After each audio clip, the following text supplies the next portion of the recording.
Welcome back to the story of my ancestors. Today I'm filming from my sister Jean's office, and very appropriately I have my grandmother Jessie Radcliff looking over my shoulder, and right below her you'll see pictures of my father Don and mother Betty.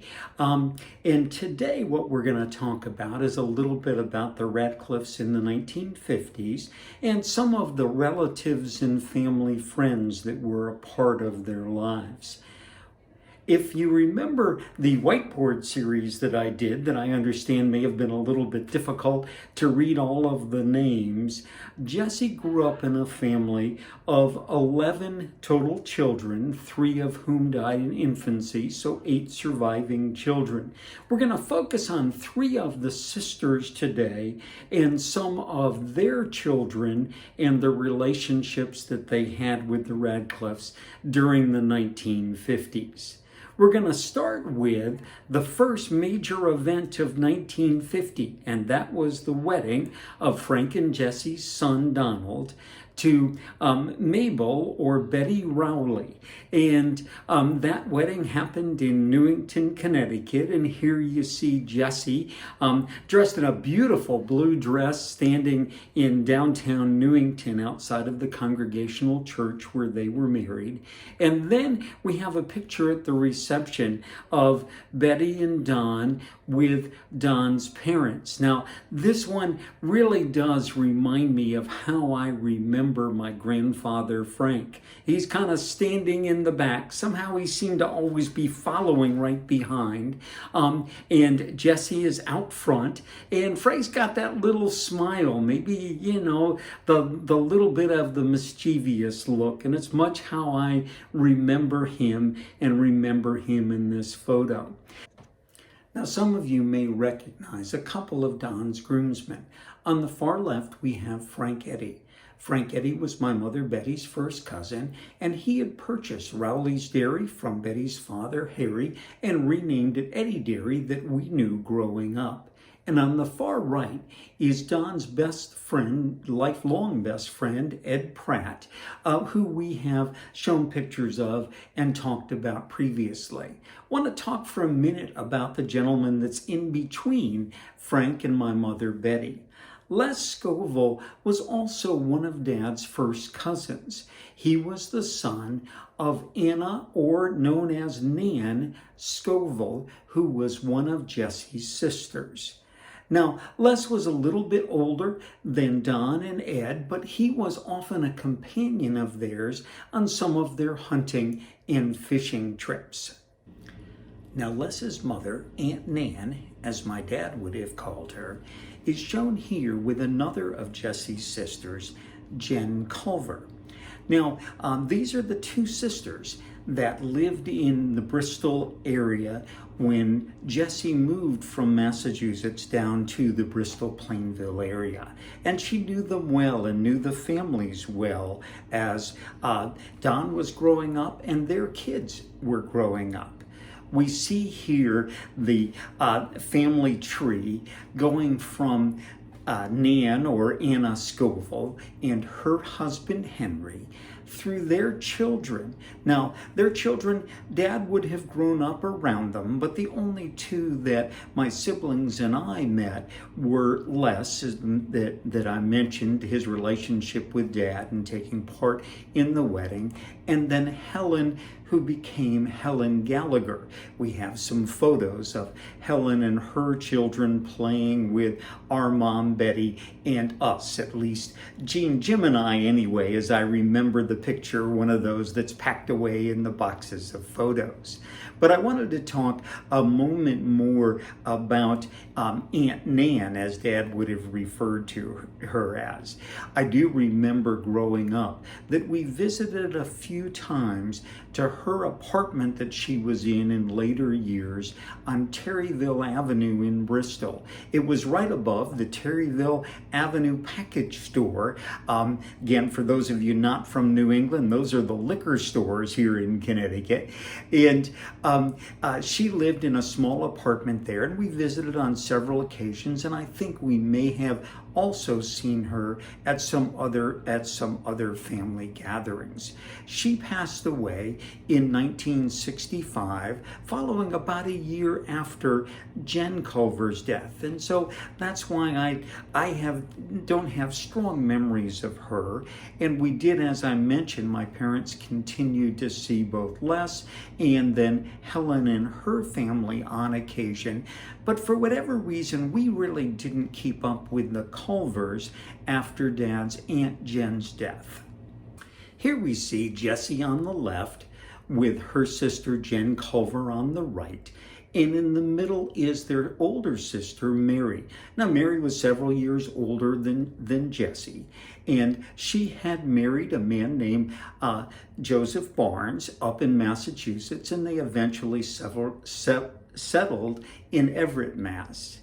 Now, during that time, she and Joseph had 4 children, but Joseph passed away in 1914, and a couple years after that, Mary remarried and married a man named Stephen Hale, and after a few more kids and several years in Massachusetts, they moved up to New Hampshire.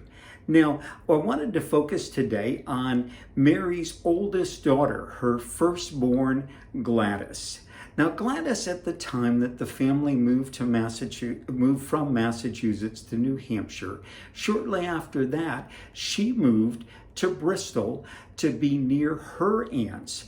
And her aunts would have been Nan Scoville, Jen Culver, and Jessie Radcliff. And so she lived there for a couple years and then married a man named Lewis Morin. And together they raised their children. Again, their children would have been just a little bit younger than our father Donald. But Gladys became, over the years, a very good friend of my grandmother Jessie, and again was kind of in that in-between generation, partway between my father and my grandmother in age. But as my grandmother aged, and during the time that we knew her best, and especially after my grandfather's death, that Gladys became really a good friend of Jessie. And now my sister Jean remembers the story of how Jessie was always uncomfortable asking our mother Betty to stop at the package store to buy whiskey for her famous whiskey cake. But Gladys didn't mind at all. And so Jessie would call Gladys to take her to the package store so she could get her whiskey for the whiskey cake. Now, Gladys was much more of a friend than that, of course, and spent time with her. But Gladys drove until late in her life and was a great source of rides for my grandmother when my mother wasn't available. Now, as Gladys grew and she and Lewis had children, they had 3 children. The oldest of whom was Ruth, and then their middle daughter Joyce, and then their son Brian. The Morin family was well represented at the 35th anniversary party for Frank and Jessie, thrown by my parents, Don and Betty. Here on the front row, just to the right of my mother Betty, you see Joyce Morin, who later would be Joyce Martino, and her sister Ruth Morin Dornfried. Now, up in the right-hand corner, kind of in the dark, is Ruth's husband, Frank Dornfried. And then on the second row, just to the right of my father Don, is Gladys Morin. One of the Sunday afternoon road trips that I enjoyed was to the Dornfried's farm down in the Kensington area of Berlin, Connecticut. And the Dornfrieds had 3 girls that were in ages ranging from me down through Jim.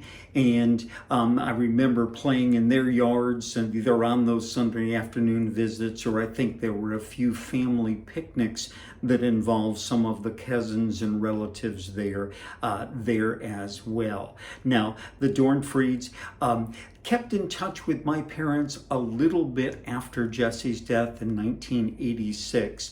and the girls and their oldest son all married and settled in the Kensington, Southington, New Britain area and are still in this area today as far as I know. Now, their youngest son was in the military, and last address that I saw for him was in Hawaii, actually.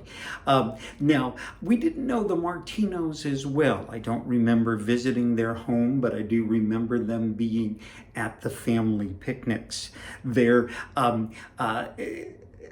oldest daughter and son both have married and moved to Pennsylvania, but their youngest daughter, Gail Martino Duffy, now still lives in the Southington area. And my sister Jean happened to run into her at one of the events that she did with the Main Street Community Foundation.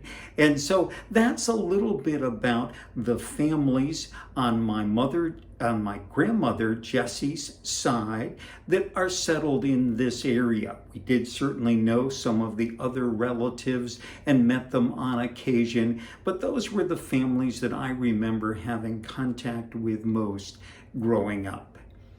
In the next video, we'll talk about some of the relatives that come through my great-grandmother, Lizzie Diston Radcliff.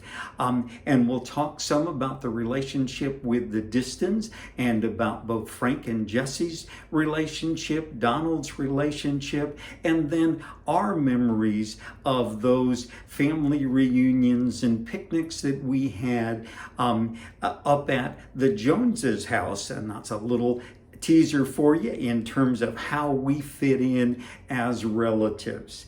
So we'll talk about that next time, and until then, I hope you hold precious memories of family close to your heart.